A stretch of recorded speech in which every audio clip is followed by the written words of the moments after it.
All right. Well, glad you're joining us again here today. This is Tom Hurd. We're talking about option selling on the commodities market. And today we're going to do a quick video on the difference between option buying and option selling, why we choose to do the option selling. And we're going to start off with what a lot of option buyers will say is the benefits on their side of the trade. We'll kind of go through those, debunk what a lot of misconceptions are about that, and then tell you, really why being on the selling side of the trade is vastly superior, why we chose to do it, and why I think it's the best way for you to trade in the commodities market. So let's get started. So we'll just do it this way. We'll put a line down the middle and we have selling. We're talking, remember, about options. And over here we have buying.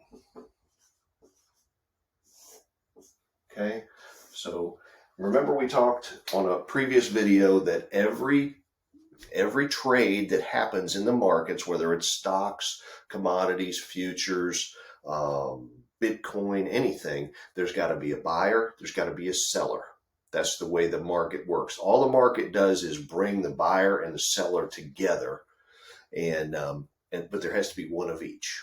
Okay, that's how a trade happens. All right. So for every person that wants to buy an option, again, be it on a stock or be it on the commodities market, for every person that wants to buy an option, for whatever strategy, whatever reason that they want to buy that option, there has to be a corresponding seller that's willing to sell that option to them. Okay, so you don't just go to an options exchange that has 1,000 options for sale and you pick one and you buy it from them like you would if you go to Costco or Walmart.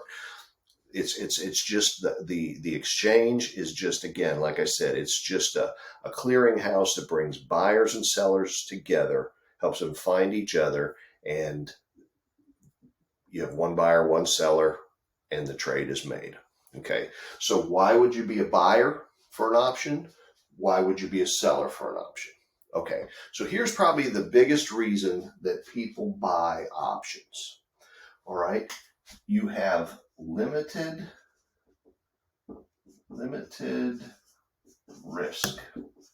So remember, when we talked about the mechanics of options, if you're going to buy an option, you pay a premium for that option. Okay, it's called a premium. It's just the cost of the option. That's what it costs. You pay that premium. Okay, and if you're a buyer, if you're on the buy side of an option, you can never lose any more money than what you paid for the option. If the option is $100, if the option is $500, if the option is $1,000, whatever cost that option is when you get into the trade, however much you pay for it, that's the maximum that you could lose. So you have limited risk. It's limited to what you pay for that option, nothing more, no matter what happens with the underlying asset, be it a stock or a commodity. So whatever, you have a limited risk. And then here's the second part of that equation. What you'll be told is that you have unlimited profit potential. Unlimited profit potential, limited risk. Wow, that sounds like a great deal, doesn't it? You mean I can never lose more than let's say $450 that I pay for this option. That's my total risk. I'll never lose another penny, no matter if I am 100% wrong and the option goes in the complete opposite direction of where I think it's going to go. I've totally screwed up my research. Nothing is right in what I thought was going to happen. I can never lose another penny more than that $450, right?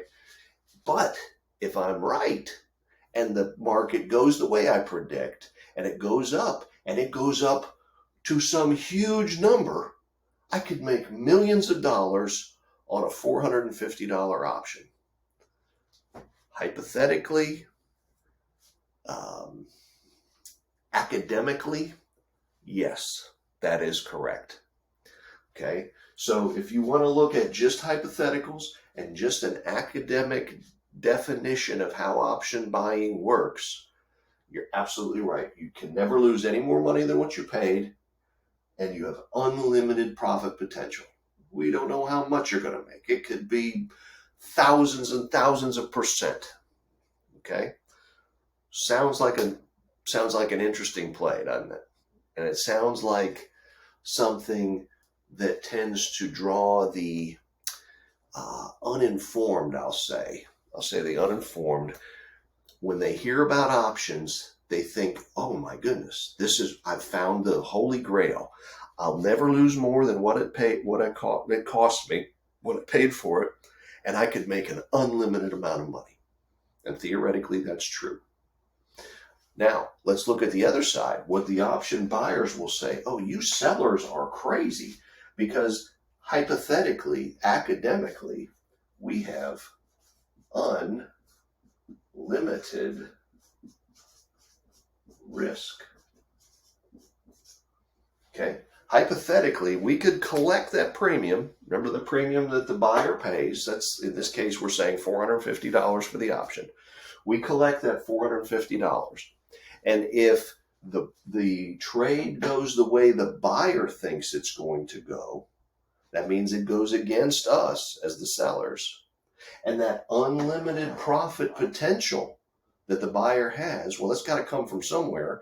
And guess what? Again, theoretically, it comes from us, because we have theoretically, academically, hypothetically, unlimited risk. And to make matters worse, we have a very limited profit. There's not even any potential there. We just have we have a very limited profit. If that $450 that we collect when we sell that option, that's all we're ever going to get on that trade. That's it. Even if we are 1,000% right and it goes against the buyer, they lose that $450. But remember, they can't lose any more. Well, by the same token, we can't make any more. We don't make any more. We just make that premium that we sold when we collected it.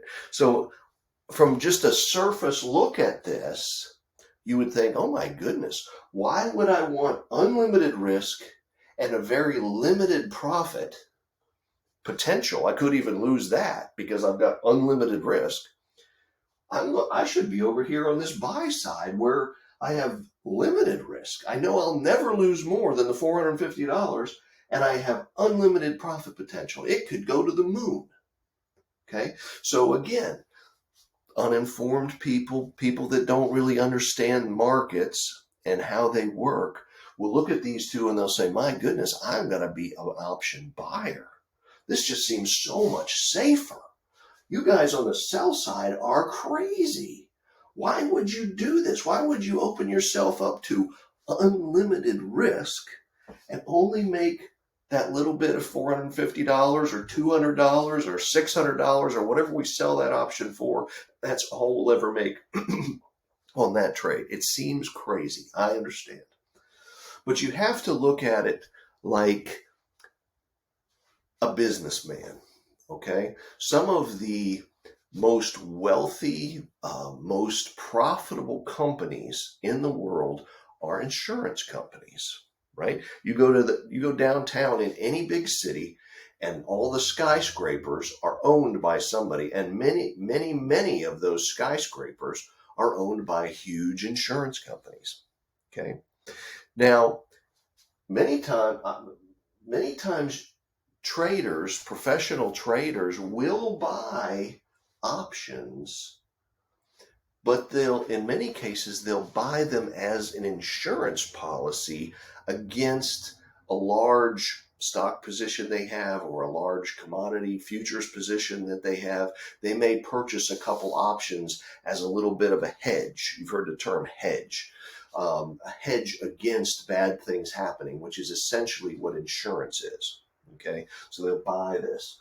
And if we look at options kind of from the standpoint of insurance, let's go back to those insurance companies again, those huge insurance companies that make millions and billions and trillions of dollars. Okay, do they buy insurance?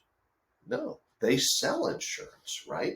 And the same risk reward scenario holds true in insurance. So if you are the buyer of an insurance policy, let's just say term life insurance, okay, just make it real simple. If you're the buyer of an insurance policy, you say, I want to buy a $250,000 10-year policy on my life, and it's going to cost me $100 a month. I'm just picking numbers out of the air. All right, so every month for 10 years, 12 times a year for 10 years, it's 120 payments of $100, which is what, 120, $1,200, It's going to cost you over the course of that, the life of that policy, or you could say the life of that option. It's going to cost you $12,000 to own that policy. Okay, makes sense? But if you die, your wife, your family, your whatever, your heirs are going to receive $250,000. You paid $12,000 in over the total course of that policy. But if you die during that period of time, if you exercise that option, your family's getting $250,000. Okay, so it would seem like the insurance company has a very limited profit. It's limited to what your premiums are. They don't make any more money anywhere, right? It's not like they're betting on you to live, and you're betting kind of on you to die, and they're betting on you to live. And if you live, they make, they win the bet. They make all this money. No, they just keep the premiums that you've paid over the course of that term policy. They don't have unlimited risk. Their risk is kind of limited, but think of the difference: 12,000 versus 250,000. A lot of people would think insurance companies are crazy. They're going to take this little $100 a month. What if the guy buys the policy and he only lives 3 months after the time he bought the policy? The insurance company's only collecting $300. That's all they've brought in, $300. They got to turn around and write a check for $250,000. That doesn't sound like a real smart business move, right? $300 in, $250,000 out. But if that were the case, how could they be so profitable to buy the skyscrapers and have the huge buildings all over the world? Okay, because the reason that it's profitable for insurance companies is because they understand something that option buyers don't understand, and that is probability. So they're talking about unlimited profit potential. Okay, potential. It's potentially feasible that I could be standing here doing this video and a commercial airliner fall out of the sky and land right here in my office and wipe me out. It could potentially happen. Will it? Probably not. The probabilities are on my side that I'll get to the end of this video. At least I hope I do. So potential versus probable. That's what we have to understand. There's a lot of things that could potentially happen. Okay? There's good things, there's bad things that could potentially happen. It's like, what was it in Dumb and Dumber when he asked the girl out and he said, would you go out with me? What's the chance you would go out with me? And she said, about 1 in a million. And he said, so there's a chance. That's option buyers. There's a chance. There's a potential. But she said it was 1,000,000 to 1. Guess what? She's not going out with you. Is it probable you're going to get that date? No, it's not probable. Okay. But they're willing to pay that limited risk, that option premium, they're willing to pay that over and over and over and over again in different trades, even though they lose that money, because the carrot dangling out in front of them is this unlimited profit potential. So we, on the other hand, as option sellers, we're grounded in reality. And reality says, what is the probability? Well, I told you in one of the other videos, I'll just write it right up here, 80% of all options written expire worthless. And what happens when they expire worthless? The option buyer loses their premium. The option seller keeps that premium. So 80% of the time, without doing anything else, without risk management, without risk mitigation strategies, without different strategies we can do to roll out of trades, different things like that, which we'll get into all that. But without doing anything, right out of the gate, 80% of the time we win. All right. I would rather win 80%, lose 20, which we'll talk about ways to decrease that 20%. We don't lose anywhere near 20%, but just statistically speaking, without doing anything else, 80% of the time, option seller is going to be the winner. Option buyer is going to be the loser. That's a starting place. That's right out of the gate. Okay, that's before you've run the race. You have an 80% chance of winning that trade. Okay, so probabilities say that majority of the time, whatever that buyer thinks that market is going to do, if they think it's going to go up and they buy a call, or they think it's going to drop and they buy a put, 80% of the time, it either doesn't move the way they thought it would, or it moves the way they thought it would, but it doesn't move far enough, or they get the timing wrong and it doesn't move soon enough. Any of those three things happen in that, remember, option is a wasting asset, has a finite lifespan. In our case, we do 30 to 60 days. So if that option doesn't make that move in 30 days, 40 days, 45 days, the option expires worthless. The option buyer loses the premium he paid. Yes, it's limited. It's just what he paid for that option. And yes, ours is limited. It's limited to just what he paid for that option, but we profit it. We get that profit. Okay, it comes to us 80% of the time.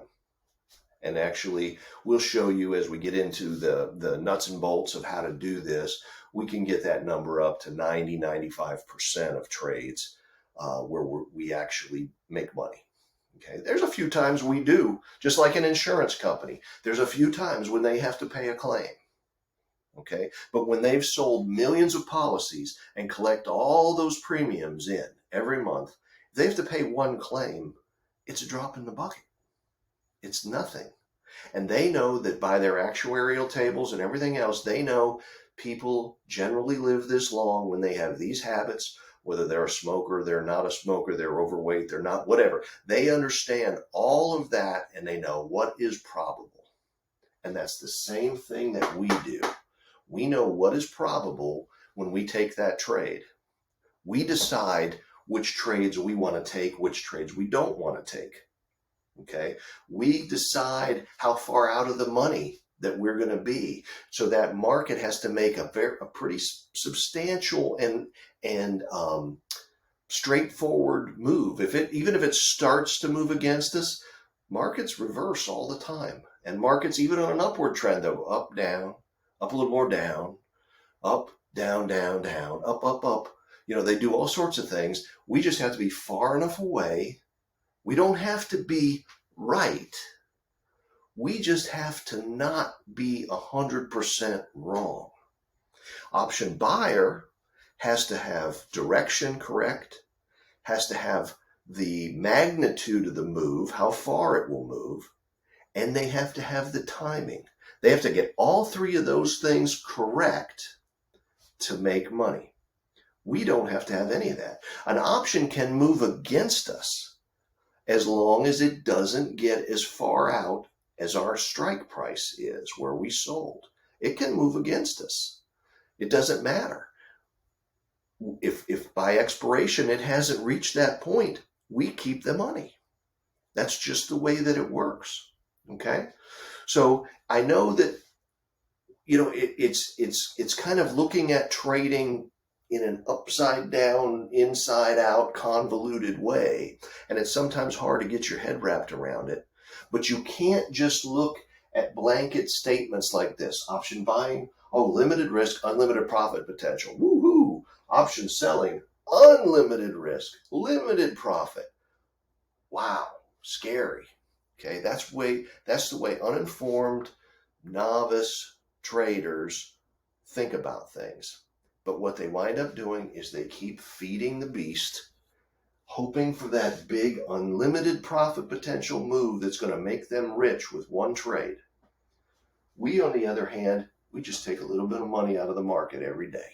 Every day, just money comes into our account every day, building our account, allowing us to trade more and more and more. Just like the insurance company, allowing them to sell more and more policies, more people paying premiums into them every day. We're exactly the same way. We collect a little bit of money every time. I like to say we don't hit home runs, but we hit base hits every day, singles, doubles, triples, and that money keeps coming in. Okay, and again, there are things we have to do to keep us out of this unlimited risk thing here. You can't just put the trade on, forget about it, and go to the beach and never look at your computer. That's the way you're going to get into trouble with unlimited risk. Now, I'm not saying you got to be glued to your computer screen, but you need to check it once or twice a day. You need to see what the market's doing. And if the market is going against you, there's some things you can do to mitigate situations. You need to put alerts on with the brokerage house, with the exchange, that if the market moves a certain amount in the wrong directions going against you, it's going to give you an alert, and that tells you, hey, I need to check this out. What's going on? What do I need to do? Simple things like that. Okay, you can get an alert on your phone sitting on the beach. You can have your trading app on your phone, and you can get out of that trade if you need to, okay, in about 5 minutes, if that. Look at it, make your decision, execute the trade, boom, you're out and you're done, okay? So you have to have your eyes open.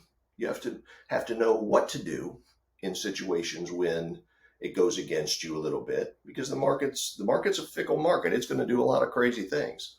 We just need to be far enough out of the money. We need to pick markets that aren't going to turn around and bite us. I don't trade every market that's out there. I trade the markets that I'm comfortable with. And we'll talk about all that as we go through the course. Okay.